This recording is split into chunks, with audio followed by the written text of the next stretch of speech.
How can you buy investment real estate even if you have bad credit?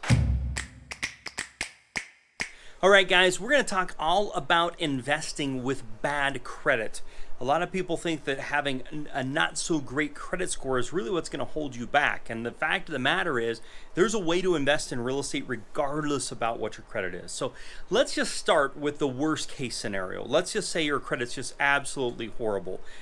Collections, judgments, whatever the case is, a bad credit score. What can you do if this is the case? And the number one thing you can do is wholesaling. See, the fact of the matter is, if you're wholesaling a deal, you're going out and finding a property, you're putting it under contract, and you're selling that contract to someone else and getting an assignment fee.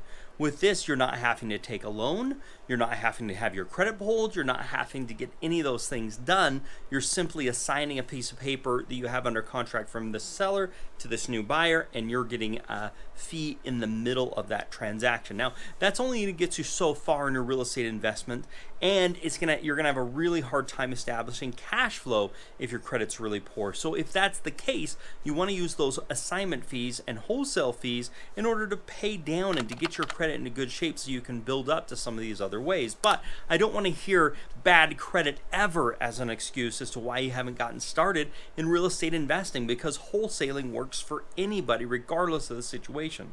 Second thing you can do is partner. It's kind of like wholesaling as well, but you can say, I've got bad credit, I can't qualify, why don't I go find the deal, and then you can be the one that signs on the loan. That's another way that you can do that. Another thing you can do with poor credit is what's called seller financing, where you basically get the seller to finance the deal and you make payments to the seller rather than going to the loan and getting a bank. If this is the case, the seller typically doesn't ask for any credit scores, which will work to help get some passive income, but it may be a little bit more expensive, or it may even be cheaper if you can get them to go for a 0% interest rate. So that's another thing we can do with poor credit.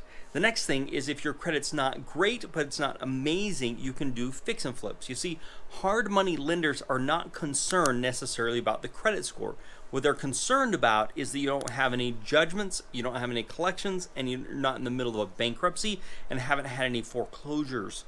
Those are the types of things a hard money lender's looking at, not necessarily the credit scores or lates for those things, but making sure you don't have any residual, ongoing big problems like judgments and collections that are coming after you, partially because a judgment can attach to the property. And even if you try and structure things around that, there are a few ways, so you've got to be careful with that, but no judgments, collections, not in a bankruptcy, and haven't had a recent foreclosure are the things hard money lenders are going to look for. Now, you can have poor credit and not have any of those things, and if that's the case, you can still get a hard money loan with the right type of hard money lender. Remember, a hard money lender is an asset-based lender, so what they're looking at is what's the value of the real estate they're loaning against, not necessarily the individual perfect credit score or anything else like that. So you've got to keep that in perspective as well, which is another way that we can be doing real estate investing even if we have poor credit. Now, if you're liking this video so far, please hit that thumbs up button.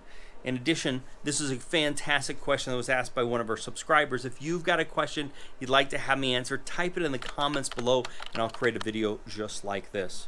So guys, we've talked about multiple different ways. Wholesaling works regardless of your circumstances. You find a property, you put it in our contract. Number two, we can partner with somebody else that can actually go and get the loan for us. Number three, we can get a hard money loan. And number four, we can do some seller financing where we get the seller to become the bank.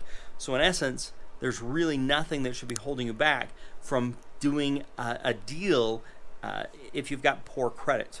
The exceptions to that is going to a bank to get a loan.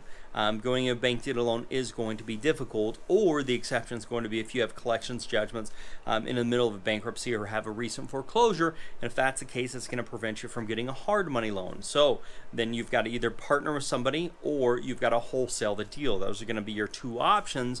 And as far as getting some rental properties, we're going to be having to do seller financing rather than being able to go to a bank, which can be a little more difficult to find those deals, but it can be done or you can partner with somebody that's got great credit. You find the deal, they get the financing, you put a partnership arrangement together that can be very beneficial for everyone as well. So if you'd like to get a copy of my purchase contract I use on these types of deals, just text me your email address to 435-294-0433 and I'll send that right over to you. I also have a video on how to get a house under contract with bad credit. I'll put that up here so you can take a watch of that video as well. I have a blog, Can I Invest in Real Estate Without Buying Property? This is really interesting. You're going to want to check that out.